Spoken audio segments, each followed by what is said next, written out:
Two, one. Hello, everybody. This is Renegade Rousey, and this is the Left Hook Boxing Show. And did you see the fights last night? I did, and I thought they were pretty good. First of all, we had Glenn Johnson and Tavoris Cloud. I really liked the way Tavoris Cloud would go in there and throw his punches and pound up against Glenn Johnson. But Glenn Johnson, tough, savvy veteran, man, he kept the guard up. He got hurt a few times, I thought, but he still stood strong. He took the punches, and then after Tavoris Cloud would kind of throw those punches, he kind of punched himself out a little bit. Glenn Johnson would come back and throw some punches of his own and connect and made this fight close, but I think Tavoris Cloud won it handily, and I think the 116-112, I thought it was a real good score, and I thought it was a good fight. Now, the other fight, Andreas Kotelnik and Devin Alexander. Now, that was a very close fight, but I think Kotelnik squeaked out a decision on that one. I would have given it to him 115-113. And it's very interesting to watch a fight with somebody who's not really understanding the game of boxing, because there's a lot of games being played in boxing, you know, when it comes to scoring. And I'm speaking to my wife here. She was watching the fight, and she's going crazy, and she said, you know, Kotelnik won. And I said, yeah, I agree with you on that, but you know, he didn't win. I bet you anything he's going to win. Devin Alexander's going to win on the scorecards 116-112, and sure enough, that's what happens. And, you know, when they have somebody, a fighter like Devin Alexander, who they're picking to be the next great thing, they're building up for a big pay-per-view opportunity, and they're fighting in that fighter's hometown, well, to win the fight, the opposing fighter really has to almost knock them out or beat them into submission, because otherwise they're going to give the decision 9 times out of 10, almost 10 times out of 10, they're going to give it to the hometown fighter. We've seen it before. We saw it with Diaz and Malignaggi, and it's been seen countless times before. When they're in the hometown of the hometown fighter usually wins, except for when, you know, we had this case where Victor Ortiz fought Marcos Maidana, and Ortiz was in California, kind of a hometown situation, and Maidana beat him in submission. Hey, you win that way, but if you don't, it's hard to get the decision in the other guy's hometown.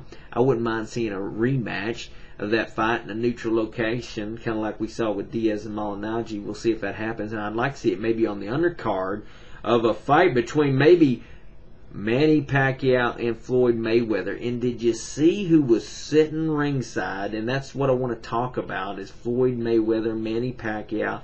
Did you see who was ringside for that fight last night? It was Floyd Mayweather, and I think that was significant. And significant because I was reading on ESPN, the boxing page by Dan Rafael, and he interviewed Don King, and he said that if he was negotiating this fight, it would already be a done deal if he was negotiating with Bob Arum, because he said, unlike Al Heyman and Golden Boy Promotions, they don't understand Floyd like I do.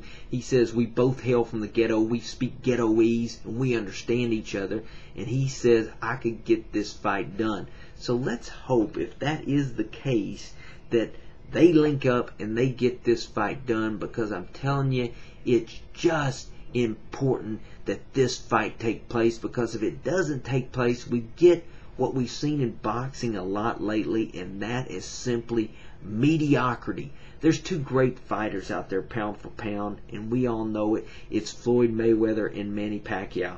And you see a lot of these fighters, a lot of the good fighters, Tim Bradley and Juan Manuel Marquez, both of them calling out Pacquiao after they got finished with their last fights. And hey, who can blame them? They want the payday that Manny Pacquiao will bring. But I'm telling you, we've seen it countless times before, and we'll see it again. If Manny Pacquiao fights anybody other than Floyd Mayweather, you'll see the distance between the great and the good. Just like if Floyd Mayweather fights somebody else, you will see the separation between a great fighter and a good fighter. And you saw it when Floyd Mayweather fought Juan Manuel Marquez, and you saw it when Floyd Mayweather fought Shane Mosley. You saw it when Pacquiao fought Hatton and Cotto and Clottey. There's just a big separation, and there's no fight to be made other than this fight. From skill level alone, these two fighters are at the top of their game, and the gap between anybody else is just too much to even want to watch. It's just not going to be the fight, the entertainment value that we want to see, other than if you want to see an early knockout or just a demolition, because I think that's what's going to happen if these fighters fight anybody other than each other. But if they fight each other, I think we're going to see a fight that will live up to the billing, because these two fighters, like I say, the skill level, first of all, is top notch. But secondly, I think the thing that'll make this fight really an outstanding fight is the mental fitness. We talk about physical fitness, we talk about skill level a lot, but I'm telling you, when you get in an arena and millions of people are watching you, that has a tendency to overwhelm people. Most of us would just be overwhelmed. We'd be tense. We'd be tight. And I think that's what you saw when Mosley fought Mayweather. I really thought Mosley was going to give Mayweather all he could handle. But I think Mosley got a little overwhelmed by the moment. He said he was tense in there. And that's what happens sometimes when you get these expectations that are really high and you get all these people watching. People are human and they get overwhelmed. But you don't see that with Mayweather and Pacquiao. They seem to have the ability, when they walk into a big event, it's just like they're relaxed and they're having fun, and it's like they're, taking a walk in the park or something. They're like they're boxing in the gym. They have the ability to block all the other things out and just get in there and do what they do best, and that's fight. And the other thing,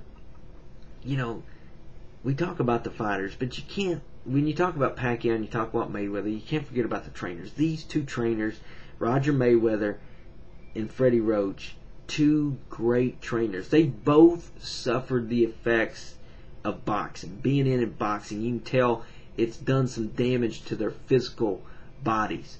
But when it comes to the mind of preparing a fighter for boxing, these guys know what they're doing.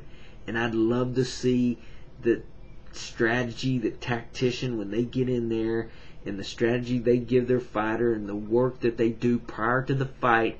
I'd love to see what it's going to come to when their fighters get in the ring. The fighter trusts the trainer, and the trainer trusts the fighter.